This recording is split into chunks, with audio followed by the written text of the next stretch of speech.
Hi, this is Robert Polenic, the owner of Brutal Iron Gym. In today's video, I'm going to take you through a leg workout that features the concept of compounding circuits.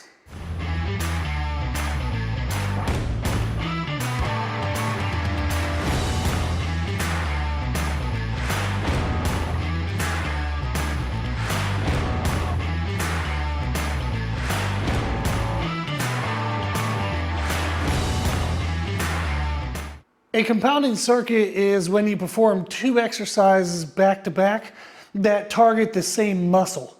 Typically, the first exercise is going to be an isolation exercise, and then the second would be a compound movement that uses the target muscle but allows other muscles to help. I'm going to be starting on lying leg curls. This will be my hamstring isolation, and then I'm going to be moving to RDLs with a seal row bar. You'll see me doing that in a second. And that is the compound movement. By performing the same muscle back to back, using an isolation then a compound movement, you can push that muscle further into muscular damage and allow you to get better results. When performing lying hamstring curls, you want to stay in control on the eccentric, the lowering portion of the movement. That's where you're going to accrue the most amount of muscular stress. So you want to make sure you control that portion. The other aspect I focus on is controlling my hips. Try not to contract through my lower back to throw the weight up. I want to have my hips remain neutral and stable, so the bulk of the work stays in the hamstring muscle and no other muscles can help out. For this exercise, I'm going to be doing higher repetitions today. I'm going to aim for sets of 14 to 20 reps. And I'll probably push my intensity and require at least one rest pause to get within that range. So what that means is I will need to rest the weight and pause for a few seconds, maybe 5 to 10 seconds, and then go again with that same weight in order to reach that target range of 14 to 20 reps. This is an extra intensity technique you can use to push the muscle further into damage to again help you get better results for your efforts. This also allows you to reduce the total number of working sets so you can shorten your workout length. Here's the setup that I'm using for RDLs. I'm going to go right into my working set of these and I'll give you some tips in a voiceover. One technique aspect of an RDL is to maintain a vertical shin throughout the movement. So you want your shins to maintain straight up and down position and then focus on pushing your hips back in order to stretch the hamstrings and glutes. What helps you perform these properly is to maintain heel pressure.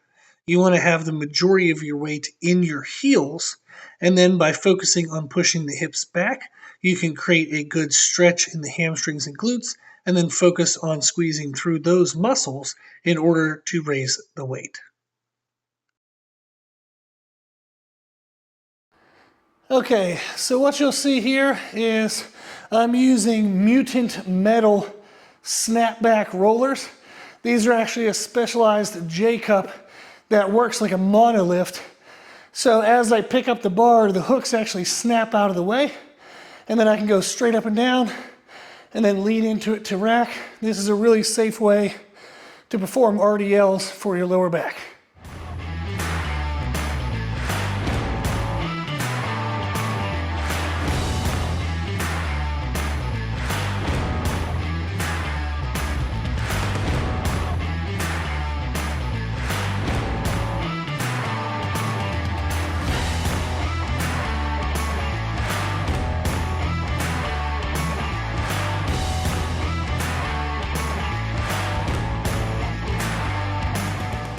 I just finished my last working set for each movement.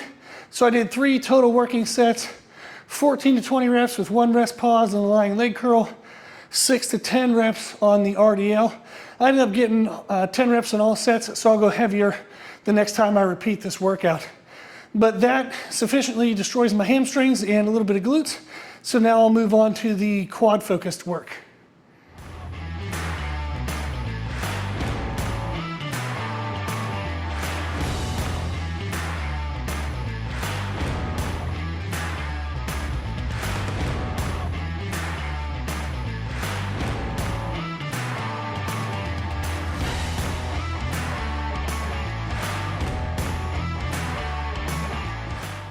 For my quadricep focus today, I'm going to be doing heavy work on the hack squat and then high rep work on the leg press.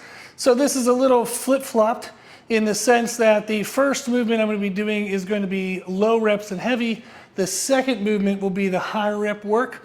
This is just for fun to show you can do it both ways, but also I like doing this for quads. I like doing the heavy thing first so I can be focused and be safe, and then just blow up my legs with the high rep thing second.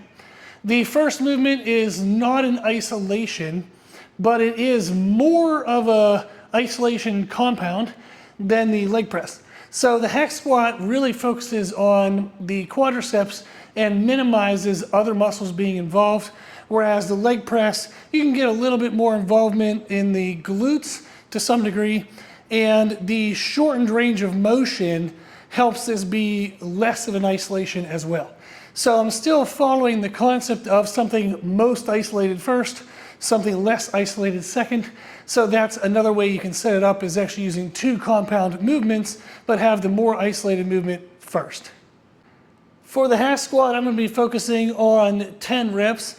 If I was to give a client a range, I'd probably say 6 to 12. I know that's a large range, but it kind of depends on their comfort level with something very heavy and this isolative. And what I mean by that is if they have a history of bad knees or any kind of knee weakness, they might want to go more around the 10 to 12 reps because that can lighten the weight load needed. However, if they're very explosive, they have strong knees, they might like more down towards the 6 to 8 reps. So I'm going to be focusing on sets of 10 reps for me. I like doing a controlled eccentric, a good strong flex and contraction out of the bottom, good mind muscle connection. And I like 10 reps on this. So that'll be my focus on hack squats.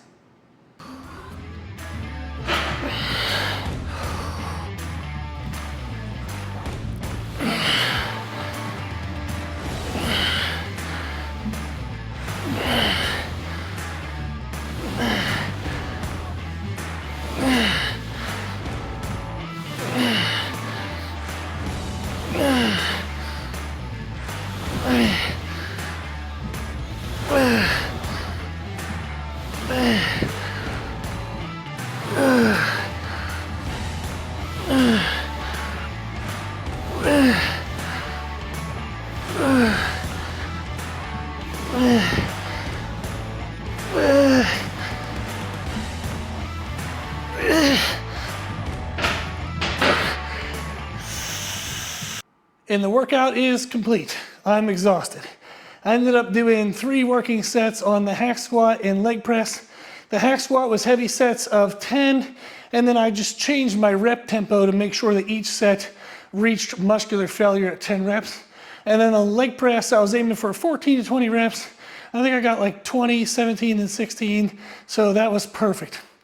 So this workout was to emphasize compounding circuits to where you do the same target muscle in 2 exercises performed back to back. So we did lying leg curls into RDLs, and then hack squat, which is a form of an isolation in quadricep squat, into leg press. So hamstring into hamstring and quadricep into quadricep, and now I'm done.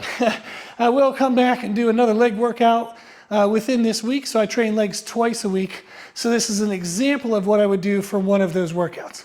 If you like this workout and you want to learn more, you can go to our website, www.brutalirongym.com. We have our one-on-one services. We have programs you can purchase that are personalized, but then also just based on the goal. We have free resources for nutrition and training. And then we have our daily podcast. The podcast is on all popular podcast platforms, on YouTube, and on our website. Has over 2,000 episodes, and I do them totally for free. If you want to submit a question or a topic for the podcast, you can do that on the website as well. If you give this workout a try, good luck, and thank you for watching.